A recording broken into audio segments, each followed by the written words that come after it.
नमस्कार, मैं शंभू कुमार सिंह और आप देख रहे हैं नेशनल दस्तक। बहुजन समाज के लोग लगातार अपने आइकॉन को याद करें, कर्पूरी बाबू, कर्पूरी ठाकुर, जिसकी वजह से लालू यादव, नीतीश कुमार, तमाम लोग सत्ता में आए। अगर कर्पूरी ठाकुर नहीं होते तो बहुजन राजनीति को बहुत बड़ा आघात लगा। के लेकर ये आरक्षण कहाँ से आई और उनको जाति सूचक गालियाँ दी गई। बिहार के मुख्यमंत्री रहे, उनके ही मानने वाले कुछ लोग दिल्ली में मुझे मिले हैं। क्या डिमांड है आप लोग? जननायक कर्पूरी ठाकुर साहब आज से 43 वर्ष पूर्व 78 में वो वर्गीकरण कराए।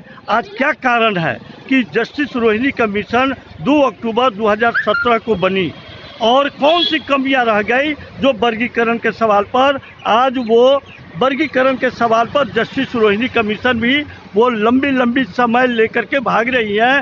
उत्तर प्रदेश में ओबीसी के रूप में जस्टिस राघवेंद्र कुमार की कमेटी ओबीसी को 3 ग्रुप में बांटना चाहती है और कर्पूरी ठाकुर साहब ने डेवलप ग्रुप को एक साइडेड और कमज़ोर तबके को एक साइडेड में कहकर वो उदाहरण जो है काका कालेलकर कमीशन के पैटर्न पर उन्होंने लागू कराए थे।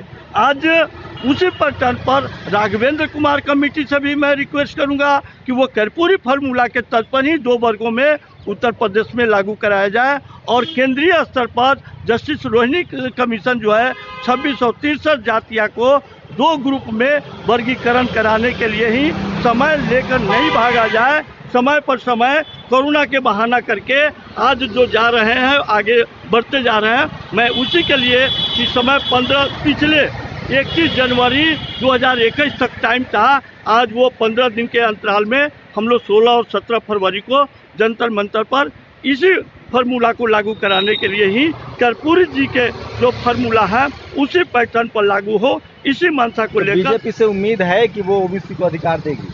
अब बीजेपी हो ये तो इतने दिन क्योंकि बीजेपी हो या कांग्रेस हो, मेरे लिए तो सब गुमराह करके ही सत्ता में चाबी हमारे वोट को गुमराहियत करके लेते आए और सत्ता तक पहुँचे। बल्कि वो वंचित तबका आज भी वंचित है, वो आशा में है। कौन ऐसा रहनुमा होगा जो ये काम कर सकेगा? यही तो सवाल हम लोगों का कर्पूरी फार्मूला के समर्थन लोगों का है। और इसीलिए इकोनॉमिक विकट जो ओबीसी में जो एक एनेक्सर 2 किया गया है, अति पिछड़ा वर्ग, उससे मसला नहीं सॉल्व हो रहा है।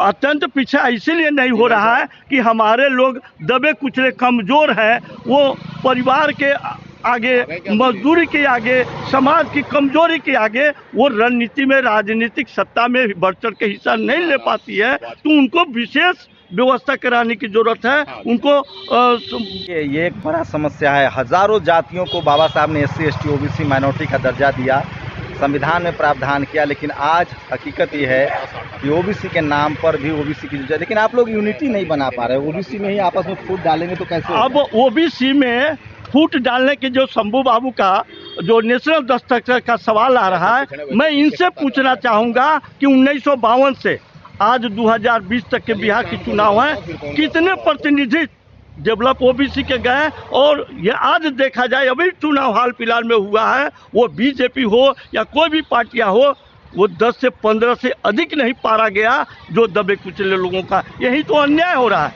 यही तो सामाजिक न्याय की हमारा डिमांड है। हम लोगों ने यही तो आवाज़ उठाने के लिए जंतर मंतर पर आ रहे हैं कि हमारा हिस्सा वर्गीकरण कर दीजिए, जो बिना खून बहाए, बिना वो लड़ाई झंझट किए हमारा अलग अलग छोटी जातियाँ का जो है अलग तालाब रहेगा। जैसे बड़ी मछली और छोटी मछली एक साथ नहीं रह सकता है, उसका विकास नहीं हो सकता है। इसीलिए कर्पूरी फार्मूला के सर अब तो आरक्षण ही खत्म हो रहा है, निजीकरण हो रहा है, उसमें बच ही नहीं रहा है कुछ। तो नहीं बचेगा तो हम प्रतिनिधित्व के सवाल पर टोटल हर सीटों पर हम लोग अपने अधिकार के लिए 2022 के चुनाव है, 400 सीटें हैं। एसी के लिए 85 सीटें व्यवस्थित है। तो ईबीसी के लिए अत्यंत पिछड़ा सामाजिक न्याय आंदोलन के तरफ से वंचित तबके को हर सीटों पर हम लोग स्टैंड करने का काम करेंगे, ताकि हमारा प्रतिनिधि कैसे जाए, कौन सरकार बनेगी नहीं बनेगी, उसे हम लोगों को कोई लेना देना नहीं। तो देखिए, ये है आजकल एक राजनीति जरूर हो रही है। जो ओबीसी है उसमें भी बड़ी टूट देखी जा रही है और लोग जाति के आधार पर जो आइडेंटिटी है उसको बहुत आगे कर रहे हैं। इससे आरक्षण भी बहुत कमज़ोर हुआ है और ओबीसी के वो तमाम जातियाँ जिनकी लीडरशिप नहीं मिली है उनको आगे रखने की ज़रूरत है, भागीदारी देने की ज़रूरत है। कांसीराम मॉडल जो था, जिसकी जितनी संख्या भारी उसकी उतनी भागीदारी, तो जो बैकवर्ड क्लासेस में जो तमाम जातियां जब तक उनको हिस्सेदारी नहीं मिलती है तब तक इस जो एकता की बात हो रही है वो शायद कमज़ोर पड़ती दिख रही है। शुक्रिया सर हमसे बात करने के लिए। शंभू कुमार सिंह, नेशनल दस्तक, दिल्ली। नेशनल दस्तक की आपसे गुजारिश है कि अगर इसको बचाना चाहते हैं तो नेशनल दस्तक को सब्सक्राइब करने के लिए रेड कलर के सब्सक्राइब बटन को दबाएं, फिर बेल आइकन की घंटी दबाएं। नेशनल दस्तक को बचाने के लिए बहुत जरूरी है कि हर खबर को शेयर करें, लाइक करें, कमेंट जरूर करें।